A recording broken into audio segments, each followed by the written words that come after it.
रहमतुल्लाह अलैह दरवेश थे दिल्ली के, बहुत सारे लोग मुरीद थे। एक बड़ा खिदमत गुजार मुरीद था, मजदूरी करता था, गरीब था। तो 6 बेटियां थी उसकी।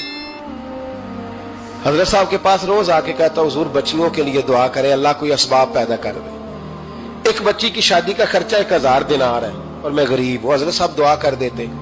खानका शरीफ के थोड़े ही फासले पर, हजरत जहां बैठ के मुरीदों की तरबियत करते थे, उससे थोड़ा ही फासले पर ना एक ईसाई रहता था, बड़ा मालदार था, बड़ी सारे ऊंट, गायें, भेड़, बकरियां रखी हुई थी और हजरत शरफुद्दीन रहमतुल्लाह अलैह की बड़ी मुखालफत करता था। और ये जो आपका गरीब मुरीद था, ये उसका पड़ोसी था। एक दिन बुला के ना उनको कहने लगा कि तू किधर जाके जो है वो टकरे मार रहा है, वहां से कुछ नहीं मिलने वाला। वो तुझे क्या देंगे जिनकी खानका खुद चंदे पे चलती है, मदरसा चंदे पे चलता है, मस्जिद चंदे पे चलती है, तेरी बेटी का मामला कहां हल होगा? तो उस दरवेश ने कहा कि तू मेरे पीर को नहीं जानता, तू अजय मेरा महबूब नहीं डिठा, तो पता नहीं ना, तू इस रास्ते का मुसाफिर नहीं, तू नहीं जानता। उनका बस चले ना तो वो हर कीमत में मेरी बेटियों की शादी करा दे। अब वो ईसाई था, कहने लगा अच्छा चलो ठीक है, अगर इतनी बात है ना तो जाओ उनसे जाके कह दो कि 6 साल के लिए मेरे साथ मुआहदा कर लें, वो मेरे जानवरों को चारा डाल दिया करे, 6 साल ड्यूटी करे, मैं 6000 दिनार दे देता हूं। वो मेरे साथ 6 साल मेरे जानवरों को चारा डाले रखते हैं ना, अब चारा डालने के लिए एडवांस पैसे दे के। अब तो लोग उन्हें भी गुलाम ही बना लेते हैं, बड़ी थोड़ी तनख्वाह देते हैं, जुल्म करते हैं, पूरा मुआवजा नहीं देते। हजरत शेख शरफुद्दीन के बारे में वो कहने लगा, जब अपने पीर से जाके कह के मेरे जानवरों को 6 साल चारा डाले, मैं 6000 दे देता हूं, तू जो कहता है हर कीमत पे जाने को तैयार है। उसने जब ये बात की तो मुरीद ने नाराज हो गया, वो लड़ाई हो गई, गिरबान पकड़ लिया, झगड़ा हुआ, बात बड़ी दूर गई। इस तरह की बात करता मेरे हजरत के बारे में, तेरे जैसे कई मैं वहां काम पे रखा दूं।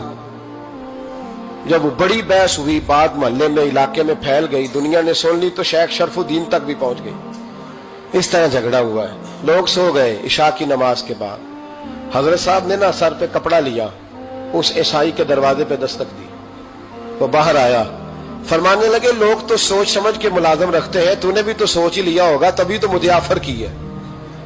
तू अपनी ऑफर पे कायम है, वाकई मुझे रख लेगा और 6000 दिनार दे देगा? कहने लगा जा बाबा काम कर अपना। फरमाया नहीं, तूने इतने लोगों में बात की, इतनी बहस हुई, तो कायम है? कहने लगा मैं तो कायम हूं, पर आपने नहीं कायम रहना।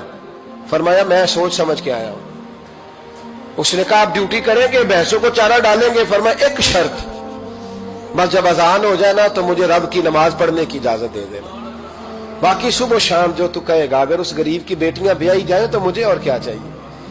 उसकी 6 बेटियों का बोझ है उसके सर पे, तू मुझे रख ले। अल्लाह अकबर।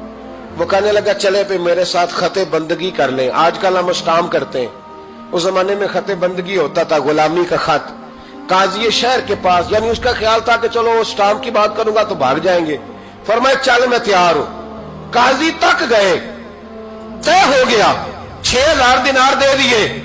हजरत ने मुरीद को बुलाया, फरमाया पुत्र ये ले जा मेरी बेटियों को रवाना कर दे। कहने लगा हुजूर ये क्या कर रहे हो आप, कुछ सोचे? फरमाया यार जब तुझे बेटा बना लिया तो फिर मेरी पोतियां तो लगती हैं ना, मेरा हक तो बनता है ना, जा जाके ड्यूटी कर, उनको ब्याह दे। बात फैल गई, बादशाह भी अकीदतमंद था, वो 12000 दिनार लेके पहुंचा। क्या बताऊं इन रब के बंदों का दिल कैसा होता है, क्या दर्द होता है, क्या रंग। 12000 दिनार लेके बादशाह आया और आके हजरत को पेश किए, का हुजूर आप दें इस ईसाई को डबल दें और जाए काम करें। आप फरमाने लगे तू पैसे दे, शर्तें ना लगा, मेरा जहां दिल करेगा मैं खर्च करूंगा, मुझे तो मजा ही अब आने लगा है, अभी तो लुत्फ आ रहा है, अभी तो जायका आया है कुछ करने का, पैसे देने हैं तो दे, पाबंदी ना लगा, जहां मेरा दिल करेगा मैं। उसने कहा हुजूर ठीक है रख ले। हजरत ने फजर मस्जिद में पढ़ी, जेब में 12000 दिनार थे, ऐलान फरमाया भी किसी और की बेटी भी बैठी है तो पैसे मेरे पास है। वो 12000 दिनार भी बांट दिया और 12000 दिनार बांट के ना तो फिर चले गए खेत में चारा काटने। उस ईसाई को किसी ने बतलाया